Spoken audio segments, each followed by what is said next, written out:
Clarity Chaos is underway, and today we're going to be breaking down for you how to play this market or potentially do it. It is going to be a good one. It'll break down some interesting insights here. I do want to thank our sponsor today, and that is Tangem, where you guys can get right now your second Tangem wallet at half off. So use that link down below. It's going to give you an extra 10 plus an extra 10. So I'm telling you, this is one of the best deals out there right now when it comes to self-custody wallets. And of course, you can do that just by visiting tangem.com using our link. And if you're brand new to self-custody, which you shouldn't be, this is the one place to go. True ownership, very easy to set up and use and get started. Literally, it's just minutes to get you into a self-custody wallet and start moving assets on there. All right, so today we're going to go into what's happening in what could be a post-clarity world where there isn't clarity. And we're going to play this both ways if clarity does go through. A lot of this is very political, what's potentially going to happen in the midterms. And when you follow the lead of where institutional capital is going, you can kind of start to see a little bit of the pathway. Here's an example. This, of course, is Grayscale, which is now withdrawing its Cardano, its Hedera, and its Polkadot ETF filings. And this is coming in immediately after we saw the pause in the Senate. And now there's a lot happening here because with Grayscale, and I'll break this down for you, is they're starting to reposition and rebalance. And it's really built around the chaos that's happening right now. All right, so we put this together. It's chaos. Chaos is a ladder, and it's a 3-flight to token analysis for clarity breakdown. And this, the idea is that the Washington trade is simply a bad trade. If you're betting everything to try to get Washington to do your bidding, it just is not going to happen.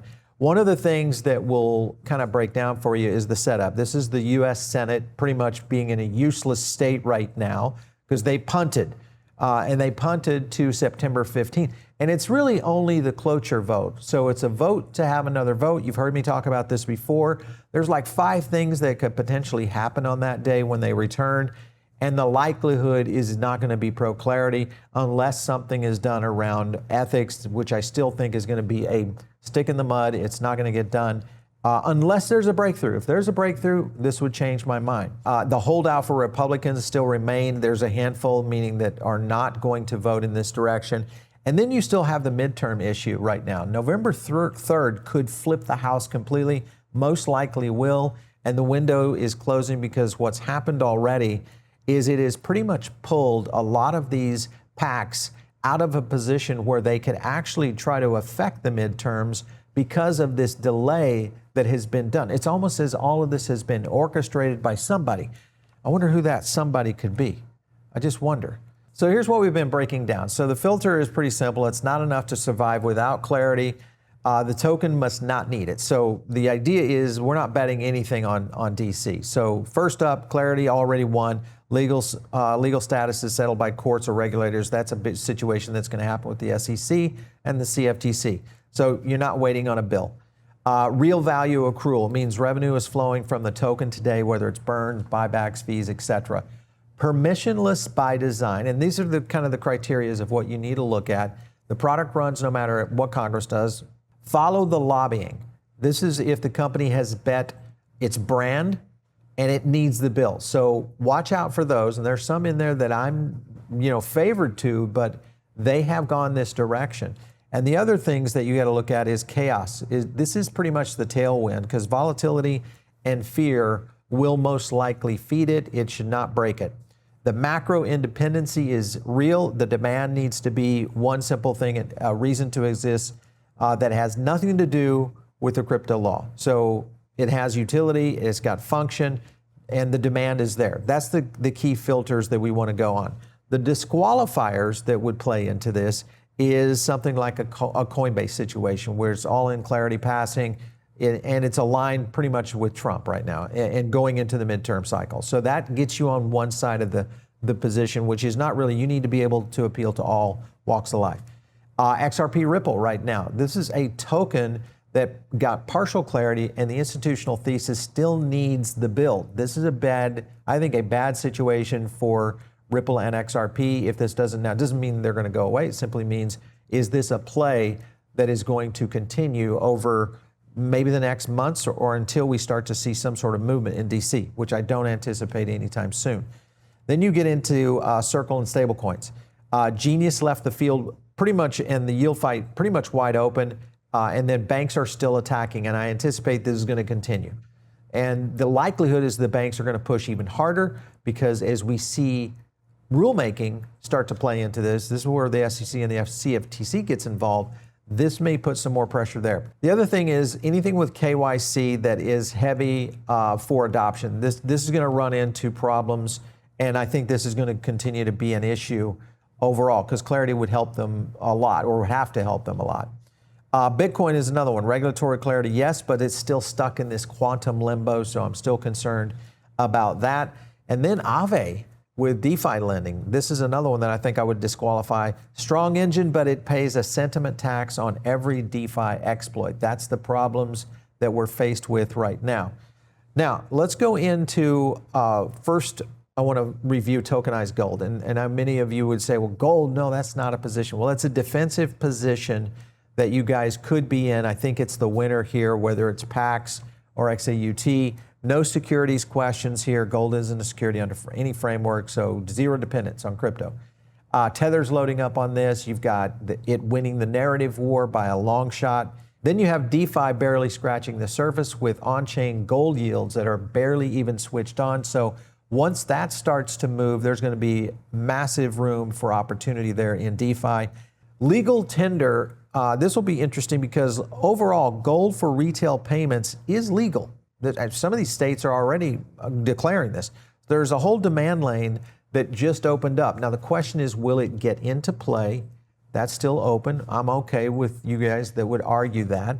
But at the same point, at least it has movement. And that's the point that I'm getting at. This is one of the defensive winners that I think would be in position here. Last up is it rides the chaos.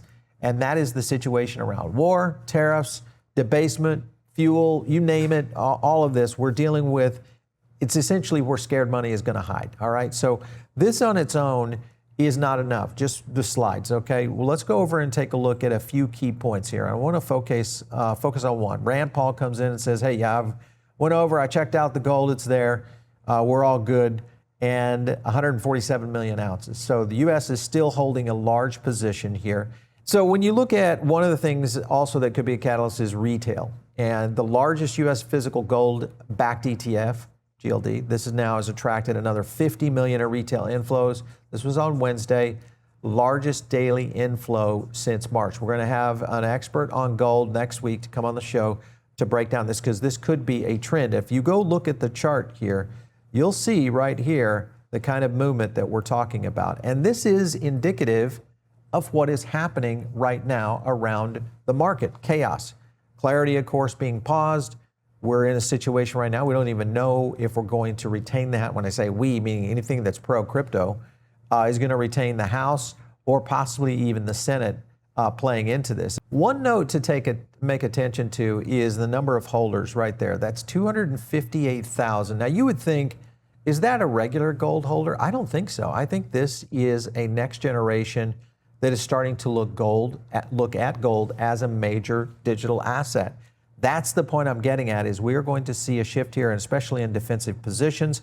Last up on gold is the UK, of course, is preparing a framework for tokenized gold, again, as it pushes to digitize its financial markets. So if the UK starts in this direction, one of the largest holders, let's be clear, London, pretty much the epicenter of gold, and then you have other major countries continuing to add gold to their coffers, and you have all of what's happening right now, not only in Japan, but also here in the US, around unstable conditions. This starts to make a lot of sense here, guys, around a defensive position. All right, so let's jump back to the slides here and break down on my pick 2, which is more of an offensive winner, okay? And this would be Uniswap. There's a few good reasons here. Clarity already won. The SEC case was dropped. That was April 2026. The front end relief is done. The legal question pretty much answered, okay? The Burn engine is now live. This is 8 million plus in UNI Burn from fees since December of last year, okay? And this is on top of the 100 million in the unification burn. So another value benefit. Institutions voted first on this. Grayscale, largest DeFi fund right now, is holding 34%. That's above Ondo and Aave. And I want to show you something really interesting on that in a second.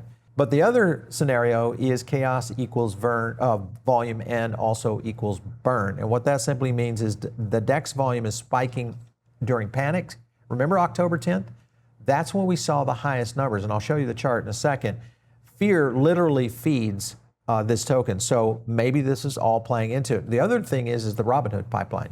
So Robinhood chain fees are basically flowing through its stack, Uniswap. Without clarity, Robinhood is going to have to double down on its DeFi wallet. And I think this will be something that they will announce once they start to get a signal from DC of where the weather is going, because that's what we're dealing with right now. And it really boils down to what's going to happen in the midterms and how this plays out, which leads us into Washington. And it's very quiet there. Lobbies under the radar, this of course being Uniswap, and they've never bet the brand on the bill like what we saw with Coinbase. So this is still a potential offensive winner. And it survives either outcome, and it monetizes the turbulence on the way. So there's a lot of benefits to this. Now, let's go over to kind of support that, because I think the key here is you have to look at where Uniswap has been. So as I said, remember 1010 right there, that was the fees spiking during 1010, and that was the point. They stood to make a lot of money, but at the same time, fees had not been turned on yet. That may have been their learning cycle, I think, for Uniswap.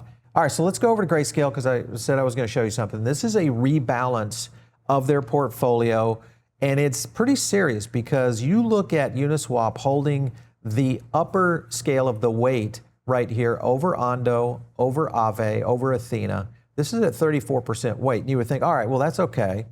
But where it really makes an interesting move is right here. This is the smart contract fund. That's BNB, Ether, Solana, Cardano. It's holding more weight than the largest weighting in their smart contract fund. And that's not all. It's also in the AI fund. More weight. So they are all in on where this is heading. Maybe Grayscale has the same insights that we're looking at.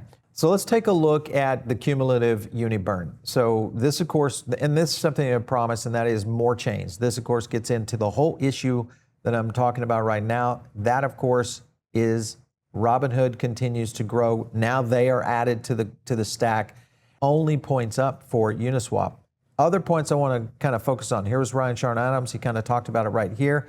And this was in reference to the SEC, which pretty much gave the DeFi broker exemption done. And this is including Uniswap, MetaMask, DEX aggregators. They don't need to register as a broker dealer.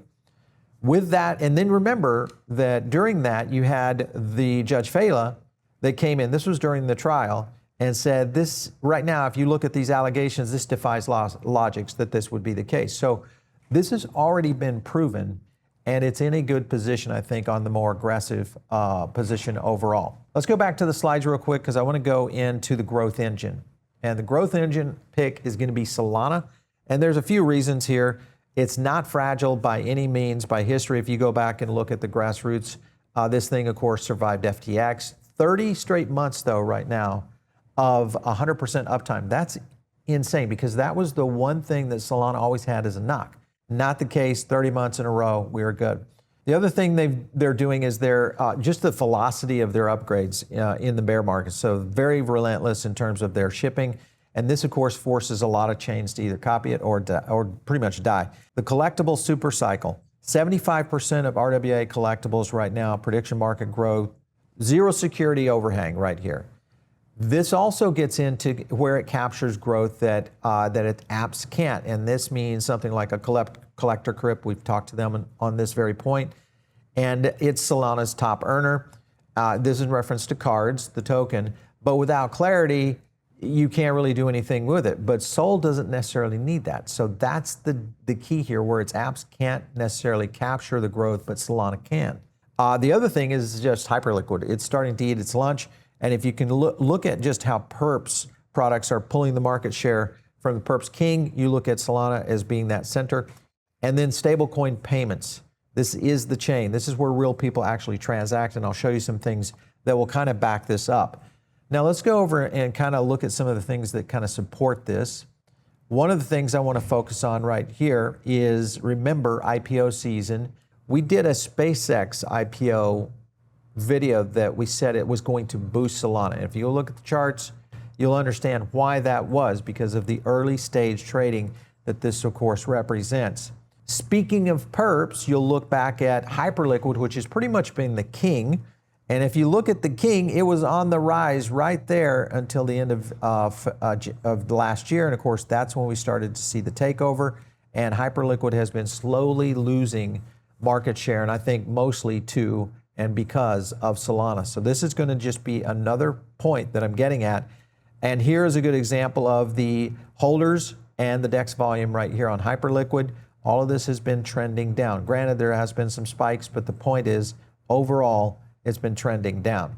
Kalshi and Polymarket all starting to eat away at Hyperliquid. In terms of volume, and I think this is the whole point behind this, is this one could end up losing to what's happening right now with Solana. Let's go to one other point here, and that is Solana is going to get 2 times faster soon.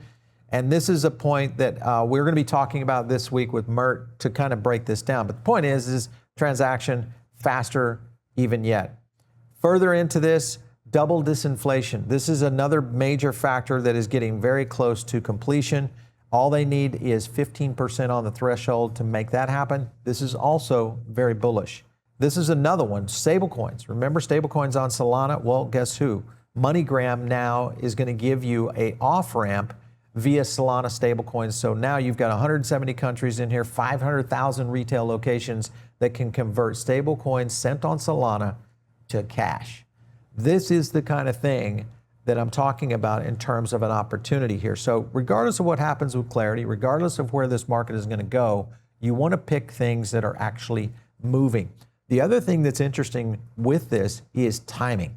You've got Breakpoint, which is pretty much the biggest event for Solana. Well, that's happening in November. What else is happening in November? The midterms. So the point is you're going to see chaos happening in the market. There are going to be a handful of products and projects that will continue to excel. None of it needs DC, all right? So deflation flips on. We just showed you that. That's a big one. That proposal is going to hit probably within just a few days. The institutional pipeline, this is Jupiter, BlackRock, Securitized, NASDAQ, all institutional products launching soon. That's another major, because this is going to happen with or without Clarity, with or without DC. I think the SEC and the CFTC will start to frame a lot of this, which are going to benefit to this. Watch those very closely, though. Watch those very closely. One of the real value points, though, here is going to be tokenized stocks, and that is being able to put it to work. This is the best place for tokenized equities. That includes XStocks, Ondo, and it makes it all composable in DeFi. The other thing is just best-in-class staking, and this has always kind of been the case. The yield people actually want to hold, and it's pretty much passive demand for the token itself, which is another framework of investing, is just being able to hold and build more value there. The last two are interesting because the wallet and the Mika Edge plays out here. And this is the best wallets which are live on Solana. Remember, we mentioned Backpack months ago that they'd get framed up for EU and actually did get regulated within the EU with both DEX fees that beat any centralized exchange. So that's another advantage. And of course, the Breakpoint event that's coming. So let's look at the takeaway from some of these analysis. Tokenized gold, kind of the defensive position. It wins because fear wins, always. And there's no really requirement for any crypto law, all right? Uniswap, this is going to be more of the offensive play. It's already free, already earning. Chaos pretty much drives this thing up as it goes because fees rise. And then Solana, of course, the growth engine. I think this is where most everything is going to build from, plus the fact that it's been able to be so resilient. So they're going to capture, I think, a super cycle on its own just because of the apps are going to continue to feed that. All right, so one last statement, and this is the hedge on the hedge. If the Dems take the House and Clarity passes anyway. We'll just assume that somehow it's going to get through the ethics situation, all that. Then I would rotate gold into the other two. Either tokenized gold trades through Uniswap, so you're already there, and also Solana DeFi, either way. Then, of course, you could also look at something like Ethereum, just to show you where they are right now. And this is important because it's the updated roadmap that's coming in from Vitalik. Key priorities, post-quantum security, and the number 2 one is the one I'm interested in. That is native privacy improvements. If we see privacy, which is number 2 on the list, start to become a thing on Ethereum, this could become huge, because without clarity, the likelihood is we're going to see a lot of activity around many of these crypto projects, and privacy is going to be a major, major issue. One other note is when you think about Zcash, Monero, et cetera, a lot of these privacy tokens that have kind of lived off because of the fact that Ethereum did not have a privacy component, that I think all comes full circle. And if Ethereum actually locks this in as a number 2 priority, that could shift the privacy tokens in a very, very big way. So if you guys are watching, keep a close eye on that one. A lot of other areas, scalability, throughput, their finality, and of course the simplicity is going to be a major factor for adoption. So point being, there's a lot of movement right now in the market, and it is happening right now. Don't think that you should just go to sleep. This is when you need to be paying the most attention, not only to what's going on in DC, but what's starting to happen around the industry. And that means the regular TradFi industry, as well as DeFi, as well as these macro headwinds coming from all over the world. It is a complicated roadmap, but you guys can navigate it for sure. We're going to cover this and a lot more. Actually, we're going to have Mert on to talk about this tomorrow, and it'll break it down even more, I think, for you guys to understand.